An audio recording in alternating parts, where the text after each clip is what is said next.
Hello, friends. Welcome to our Southern Community, your public affairs program exploring the people and the issues of the environment, energy, and economics across the region. Today's program is about burning garbage.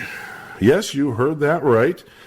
I'm down in Transylvania County in the Little River Valley, and we are going to be discussing a proposal to incinerate municipal solid waste, known to most of us as garbage.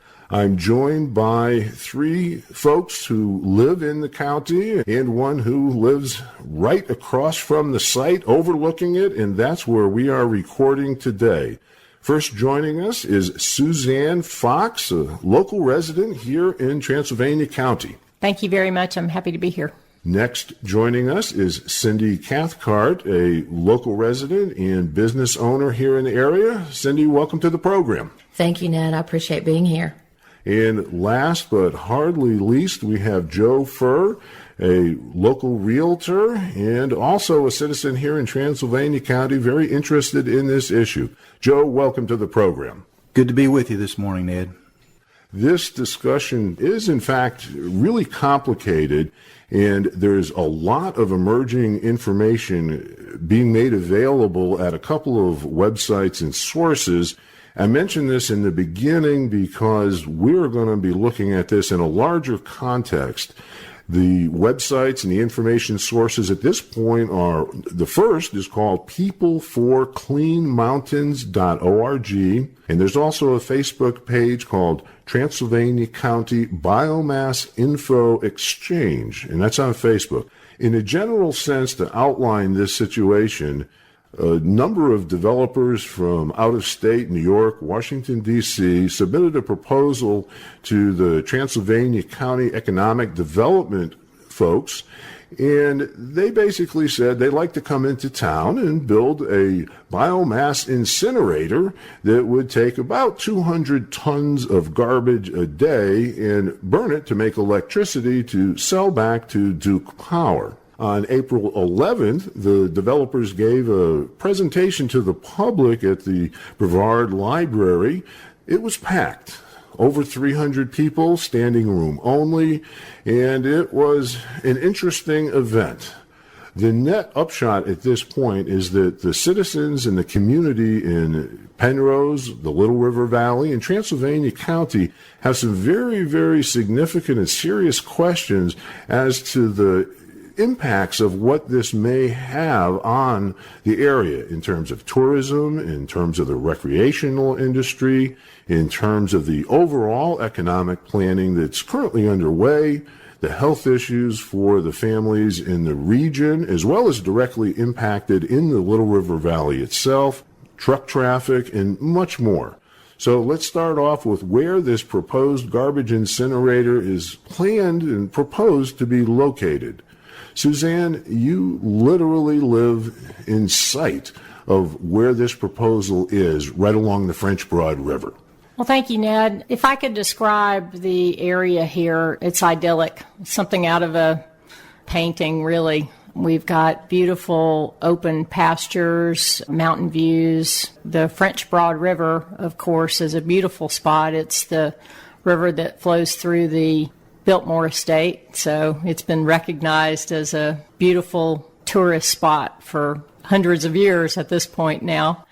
We love it here. Appreciate the wildlife, the birds, the dark night skies with the beautiful stars. We love the fact that people choose to come and visit us here for all of these wonderful things. The DuPont Forest is nearby, where there is hiking, biking, horseback riding. The movie industry has come in. When we go over there, we always see catalog makers, Land's End, coming out to use our area as their backdrop. We have a real concern over how this is going to impact and affect that.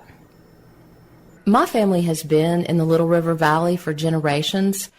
There's no question as to why movie makers and catalog makers have chosen this area. There's also no question as to why cyclists have chosen this area, hikers have chosen this area. It's absolutely beautiful. This is something that we have known for generations, but we are just now beginning to see an influx of more tourism to this community and more people appreciating it.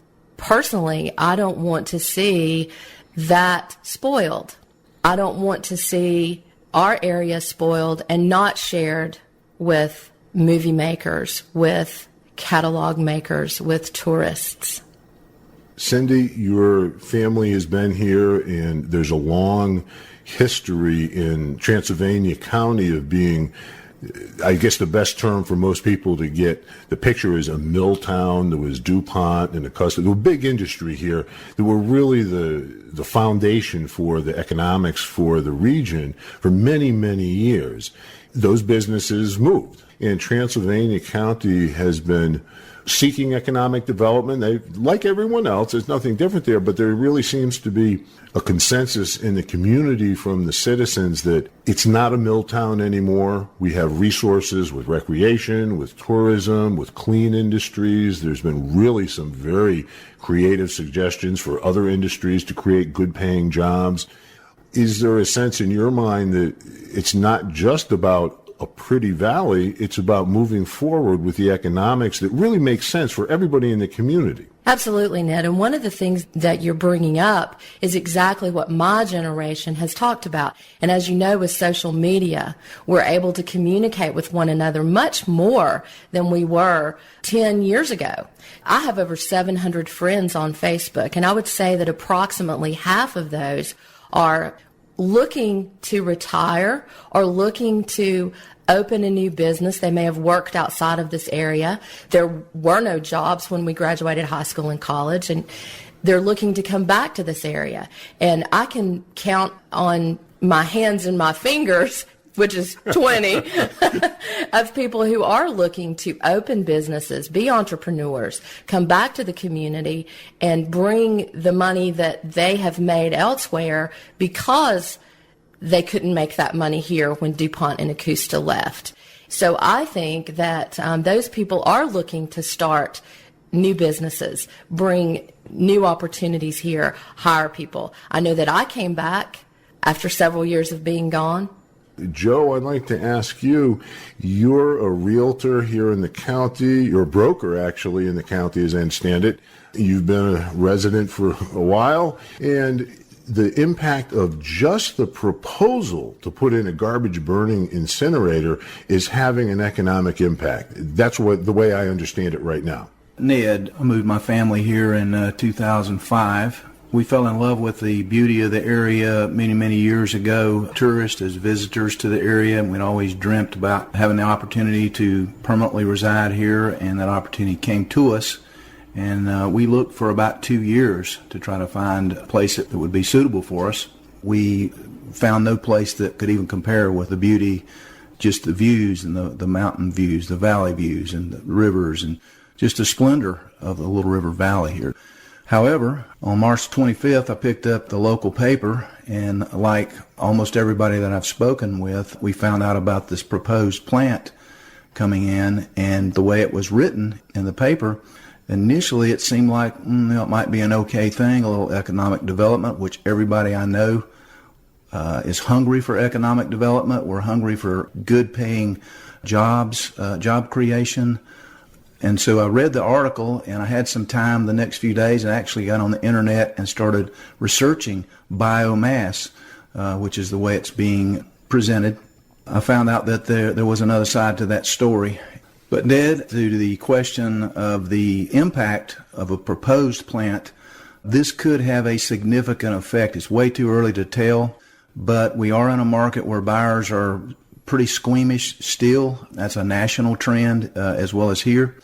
But as realtors, we sign a code of ethics with the National Board of Realtors, and we are required, and are conscious, most of us would lead us, that we are to disclose to any potential buyers, considered a material fact. A material fact is defined as something like maybe a new road coming in, possibly some rezoning, possibly a change in the school situation, and certainly a so-called biomass plant that's on proposal. Potential buyers have a right to know that this could be an impact in their decision-making process. And, as long as this thing is out here in the proposal stage, and if it does come to pass, it's definitely likely to have a negative impact on not only existing values, but on sales and the appeal of the area to potential buyers who are moving here to enjoy the beauty of the area. And a garbage processing plant certainly will not enhance the appeal to the area. So it's going to affect our pocketbooks. It's going to affect the appeal to the area, and our economy, as we all know, is very dependent upon people coming here and enjoying the beauty with camping and trout fishing. We have some of the best trout fishing here in our streams on the East Coast. So that's very, very important. It's going to be impacted by the emissions, water, air, that are certainly going to be a part of this plan if it does come to pass. Cyndy, the location for this proposed incinerator is the current location for the Transylvania County Airport.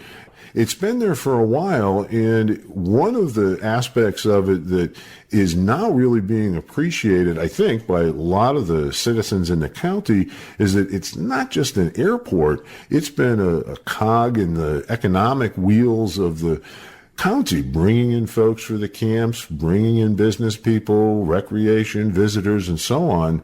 Yes, Ned, it has been here since 1999, and it has brought a lot of people into the community to camp, to come to the summer camps, to come to DuPont State Forest, to fish. Fly fishing is a big thing here. And as you know, there are a lot of people who flies are even tying a fly is something that's awesome. They will show you all their flies. They'll fly in to do some fly fishing. Do some fly fishing, absolutely. And golfing, we have numerous golf courses here. When I say that, I mean Etowah, Sherwood Forest. But to speak to the economic side of it, if we want to improve the economy of our community, I think one of the things we need to be looking at is not just that we create jobs, but that we create high-paying jobs or medium-paying jobs and jobs that create good quality of life. And if I understand it correctly from the presentation on April 11th, we're talking about garbage sorting. And I don't know about anyone else, but I do know this. I don't want to sort garbage. And I don't think that that is what you would call a good job for someone in this community. I think a good job are the things that we have talked about. We've talked about tourism. We've talked about even retail. Think about people buying T-shirts, people buying a soda next door to the garbage plant. Is that really what we want? For example, Oscar Blues is a local brewery that came in. They're doing a lot of things with the biking community, also with the motorcycle community. I think that's one thing that we haven't talked about as far as economic development goes. This is a big tourist area for people who ride motorcycles. My husband and I ride a motorcycle, and we know a lot of people who come from the coast of North Carolina to ride their motorcycle here, want us to take them on a tour. I don't want to be riding my motorcycle behind a garbage truck. That's not what I want for our community.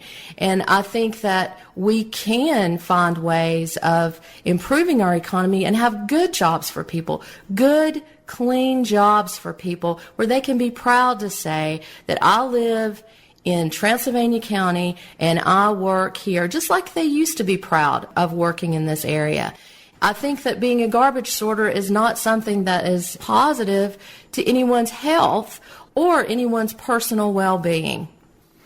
I personally have a lot of friends who work in the services industry as landscapers, builders, architects, and I've had many of them tell me that recently they've been busier than they have been in 3 years.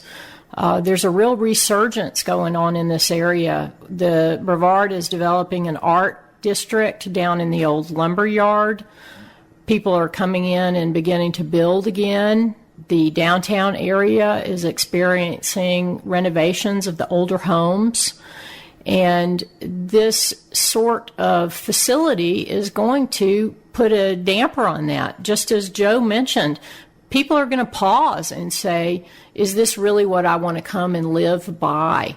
They want to come here for the quality of life, the activities, the restaurants, the fun things that they can do, not come into a place where garbage is being imported into the county from other regions for processing.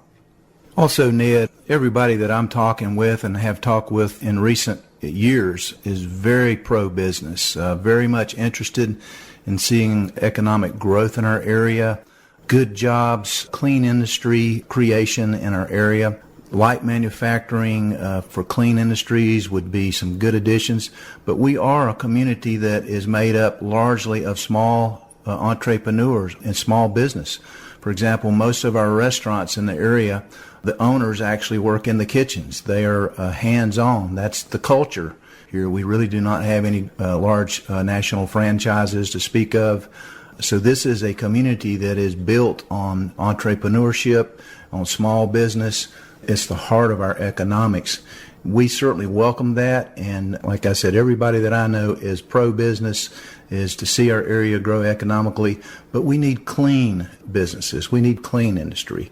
Hauling in 200 tons per day of garbage from outlying municipal areas and processing it, heating it, burning it, however you want to choose to describe it. It's basically being incinerated right here in our midst, and it's going to affect our air quality, our water quality, as well as the aesthetics of the area. It is not a good fit for this type of community, but we definitely are seeing some economic growth. Everybody that I know is for the continuance of that trend. Everyone who's interested in positive economic development and really looks into it knows that it's a complex issue. There's a lot of interrelationships with it. There's not necessarily one fact that makes or breaks things in these pictures is a general rule. And the Transylvania County officials have very, I think appropriately, tried to rebrand the county. That's the term, rebrand it as a recreational, tourism, clean, emerging economy, which it really is. But at the same time, Joe, from a commercial, residential, business, real estate aspect, that image is very, very important for businesses looking to relocate. Cyndy mentioned Oscar Blues. We look a little bit farther. We see Sierra Nevada and other beer brewers up in Asheville. The whole region has attraction. And the idea of a garbage incinerator, for whatever reason, and we will get into the downsides of this specifically in the next few minutes, but that image of burning garbage in the area has got to at least have some influence on these businesses looking to relocate here, no matter what their business is. Am I correct with that assessment? Absolutely correct. It's completely contradictory to not only the image that we project to our tourism and to our business community and throughout all of our magazines, through the way we market real estate, is completely contradictory to all of those things that we use to promote our area. So, this is not a good fit. Even though there's a few jobs created, a few low-paying jobs that are a part of this, that was a selling point in the presentation we heard. The ends do not justify the means, and we need to continue to look to recruit and give other businesses opportunities to come in here, participate, and be good neighbors in our community, as well as be a win-win situation for the company. Unfortunately, the more we learn about this proposal and about this structure of this proposed garbage processing facility, it looks like it's strictly a beneficial situation to the investment group, the New York investment group, at the expense of many of us who live and love this area. This is Our Southern Community. I'm your host, Ned Ryan Doyle, speaking with Cyndy Cathcart, Suzzane Fox, and Joe Furr in Transylvania County in a lovely home overlooking the Little River Valley, talking about a possible garbage burning plant. We will be back in just a few moments. We are back again on Our Southern Community with Cyndy Cathcart, Suzzane Fox, and Joe Furr. The idea of this project being a job creator is a kind of standard hook for developers and people promoting businesses, whether for good reasons or otherwise. So it's a legitimate aspect to put on the table. But in this case, what's the real gain? Well, in this case, there is no gain, Ned. There's a loss, a net loss. Right now, the airport, as I understand it, employs approximately 12 people. This plant, as it was proposed to us on April 11th by the New York developers, is going to result in about 10 to 15 jobs. And on top of that, those jobs, those 10 to 15 jobs, are clearly going to be lower paid jobs than the ones at the airport. And this brings up an interesting aspect of it. The community group People for Clean Mountains was just formed literally a week ago, being formalized literally as we are recording this program. When did Transylvania County and the citizens, let's be clear here, the citizens find out about this proposal? Because it's been around longer than 2 weeks. When I first found out about it was the story in the Transylvania Times, March 25th. And it did present it in the Transylvania Times as if it were going to be a biomass plant. This was going to be green energy. This was going to be using basically wood, agricultural scraps. And then when our group, those who did not like what was going on, requested a public comment period and a presentation by the New York developers, we find out point blank, the words of the developer, not mine, this will be burning. Wait, it didn't say burning. He avoided that at all costs. This will be using municipal solid waste. That is garbage. It was counter to what the Transylvania Times presented it as being. So I think a lot of people have this myth that they're going to be using something other than garbage, but it is garbage.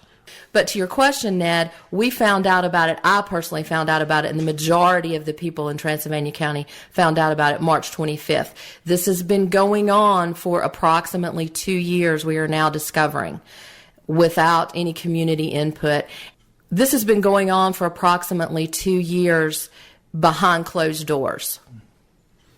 And the idea of proposals like this initially being discussed behind closed doors and in private conversations between economic development, people, local governments, and so on is in and of itself not that unusual, because at those initial stages, everybody's feeling everybody out, so to speak. And I don't think there's any harm in that. But 2 years worth and then dropping it on the community certainly raises questions in a lot of minds. It does. It makes us very suspicious of the entire process. So when you start out being clandestine, and then you have a meeting that seems clandestine and has no answers to any of the questions that the community presented, then it becomes more and more suspicious.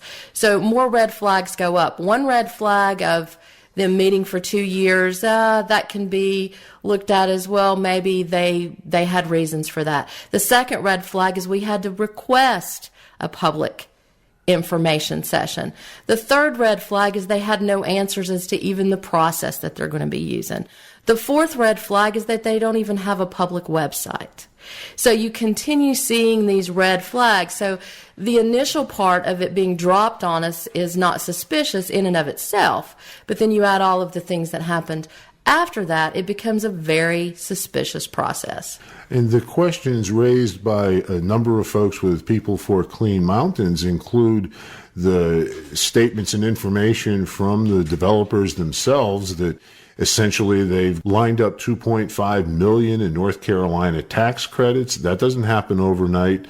But where I'm going from is they've been acting as busy, and there really hasn't been that kind of input, or at least notification to the public. Exactly. And you would think that if they're going to be getting these tax credits, they have to have some information somewhere other than what they presented to us on April 11th. So they're either withholding it, or the people who are looking at their proposal have no idea what the proposal is.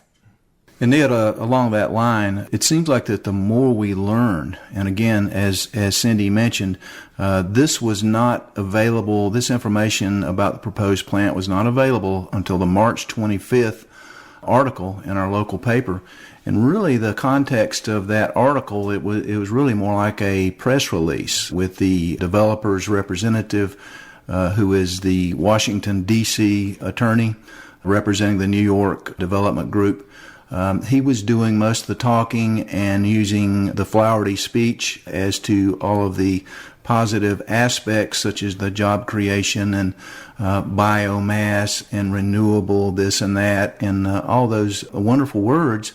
But the fact of the matter is, what he did not say is that they had already filed their applications to the North Carolina Utilities Commission almost a month before that article came out. So I love to use baseball analogies. This is similar to a team who is rounding third, about ready to score at home, where the rest of us, the community, the citizens, we didn't even know there was a game going on. So highly suspicious the way this has come about with the secretive meetings for over a 2-year period without any input from our citizens, without any knowledge from our citizens. And I'm not even sure how involved our elected officials here in the county have been in learning about and being involved in this process. So we've got a lot of issues here. We need, everyone needs to learn a good bit more about this industry, about this proposal, and the impact that it will have on our economy, on our environment, on our quality of life. So we've got a long way to go through this process. Better late than never. We're pedaling real hard to learn about this industry, and the fact of the matter is, the more I learn, and the information is readily available out there, and there is no shortage of articles about issues, problems, complaints, health-related issues. It's readily available out there. It's public information, so we do not have to be completely in the dark on this. You know, there is a term called due diligence. Our county elected officials need to have an opportunity to do their due diligence, to learn about this industry and to learn about the specifics of this proposal. We citizens need to have the opportunity to do our due diligence, to learn how this is going to impact our life.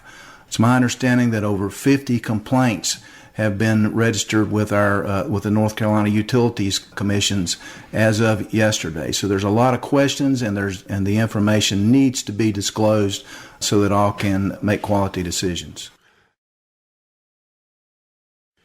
Joe, the due diligence and the information needed is something that, in this particular case, really is remarkably available. The website peopleforcleanmountains.org and the Transylvania County Biomass Info Exchange has dozens and dozens at this stage of documents posted for the public, from the North Carolina Utilities Commission filings to articles that have been provided to the organization for public use. So there's really no shortage, as you say, of the information that's out there. It's really about sharing the information and understanding the different impacts of it. I want to drop back a little bit for the listeners here that we have touched on some overall issues, primarily economically, but biomass incinerators or garbage burners, they're all part of the same family, and the environmental and health impacts of these facilities have been documented to include significant air emissions, including dioxins, a range of toxins that are proven and documented that this is a potential problem. The degree varies with the technology, but they exist. Also, there's a significant impact in many of these installations on water quality because they need water to cool generators. They need water to run the process. And this plant is located literally on the edge of the French Broad River, which flows to Asheville, which moves through the watershed and so on. There are issues with local health impacts in terms of those emissions, particulates, asthma on children, So this is not raising red flags that we don't know about. The information is out there. With that overview in mind, I certainly suggest folks visit these websites and sources and do their own due diligence to realize that the situation the folks here in Transylvania County are facing is not a gut NIMBY, not in my backyard type of a thing. It's a little simpler than that. It's a nope, not on planet Earth. Well, Ned, I would like to make a couple of observations about things. I believe Cyndy and Joe found out about the project a little before I did. I actually found out about it on Monday night, the Monday night prior to the meeting. And by Thursday's meeting, after reading up on biomass process, I was convinced that this was not something good for our community because of all of the reasons. There is so much out there that you can read. The meeting that the developers had, they were absolutely unable to describe what process they were going to use. They could not give us any information on how the equipment was going to be designed. No specifics at all. When people would ask questions, they would say, well, we haven't quite finished the engineering on that part.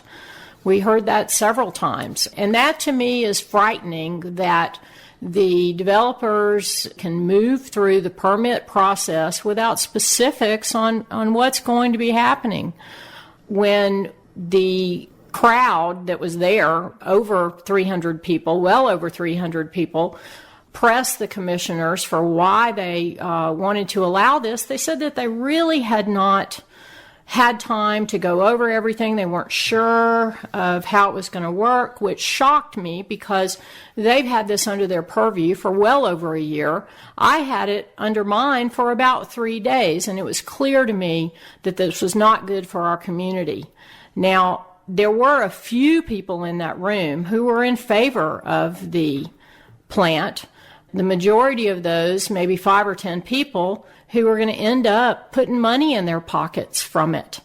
I'm very hopeful that with the wealth of information that is out there on the internet, on this industry, I mean, you could read for an hour and learn a tremendous amount. There are an assortment of articles from citizens, from physicians groups, as to the health ramifications. So I'm hopeful that that is in our favor, that as the public can become better informed on this industry, they can at least compare that information with the information that's being presented by the New York Development Group, which basically will benefit them. Obviously, at least from our opinion, will not be beneficial to our county. I think the bottom line is nobody really knows what's been going on so far. So it's a little early to really jump to any conclusions about this. But it just seems to me, and I think a lot of other people, because I have spoken with a number of folks and people for Clean Mountain, that it's that information that needs to be shared. Exactly, Ned. And I think our county commissioners need to be able to have access to that information. They may not have access to that information. And we need to be taking the lead in asking those questions and telling them, please ask this question.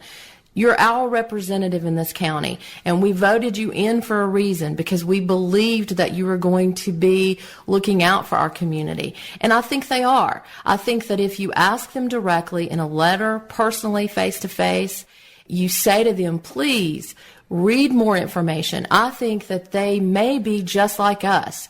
They may have the same questions that we have. And so they need to have access to this information as well about the health risks in the community, about the process. So I think the county commissioners do need to do due diligence, but I'm not prepared to say that they know any more than we do about this process, because I don't think anyone knows any more than we do about this process, including the investors. Ned, I'd like to point out that, our little citizens group that we've just formed in a matter of a couple of weeks, our main focus is not only to stop this plant, which we believe is a huge detriment to our economics as well as our living environment, but we want to help promote clean economic development, job creation, all the things that we all want. We want to see our tax base expanded. We want to see people live and raise their children, raise their families, grandchildren here.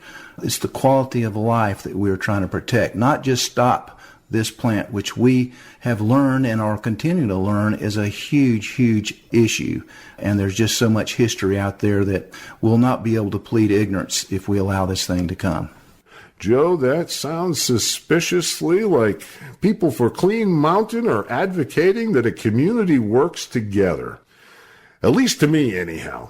Well, we are just about out of time. If any of the listeners would like to get in touch with our guests here today, peopleforcleanmountains.org, I think, is the easiest and best way to get in contact with these folks. Joe Furr, local citizen and realtor, thank you very much for taking the time today. Ned, we appreciate you inviting us to be a part of your program, and we hope that this information will be helpful to the citizens in the area. Suzzane Fox, thank you for taking the time and inviting us up here to your home in the Little River Valley for our recording today. Thank you very much, Ned. I appreciate you taking the time to do this.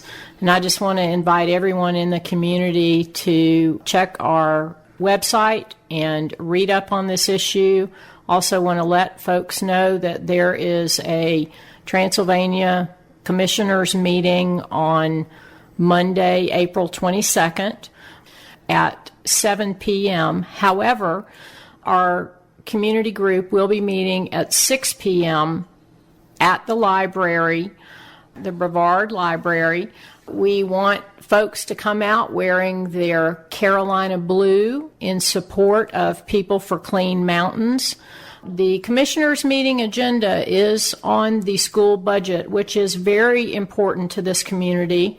We do not want to interrupt that at all, but we do want a strong show of support from the community so that we can find out more about this. Cyndy Cathcart, again, thank you for taking the time. It's been a pleasure learning about all this myself.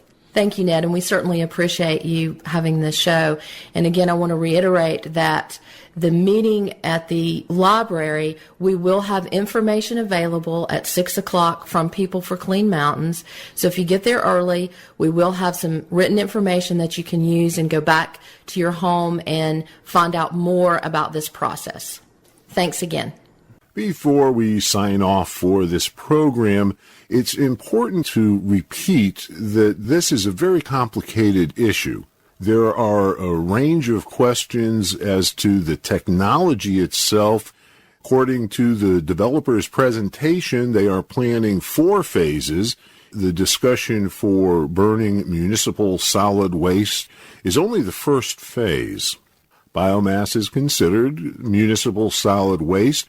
It's also considered agricultural waste, waste products from the forest, as well as virgin timber and forest lumber.